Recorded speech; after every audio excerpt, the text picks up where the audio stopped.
તો આ તરફ અમદાવાદમાં મકાનોમાં છેતરપિંડી બાદ રેરા દ્વારા કાર્યવાહી કરવામાં આવી છે અને રેરા દ્વારા પ્રમોટર્સ માટે નવા દિશા નિર્દેશ જાહેર કરવામાં આવ્યા છે।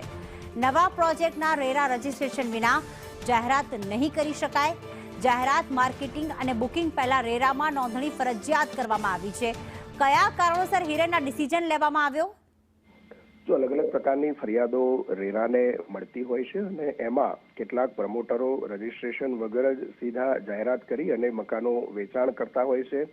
આ વેચાણ થયા પછી રેરાની મંજૂરી ન મળે અથવા તો ટેકનિકલ મંજૂરીઓના કારણે એ પ્રોજેક્ટ પડતા મૂકવા પડતા હોય છે, તો રોકાણકારોના પૈસા પણ એમાં ભરાઈ જતા હોય છે અને એટલા જ માટે રેરાએ આ ચુકાદો આપ્યો છે કે કોઈ પણ પ્રમોટરો છે તો એમણે પહેલા રેરામાં રજીસ્ટ્રેશન કરવું પડશે। રજીસ્ટ્રેશન પછી જ એનું જાહેરાત માર્કેટિંગ અને બુકિંગ શરૂ કરવું પડશે। એ પ્રકારનો ચુકાદો રેરા દ્વારા આપવામાં આવ્યો છે।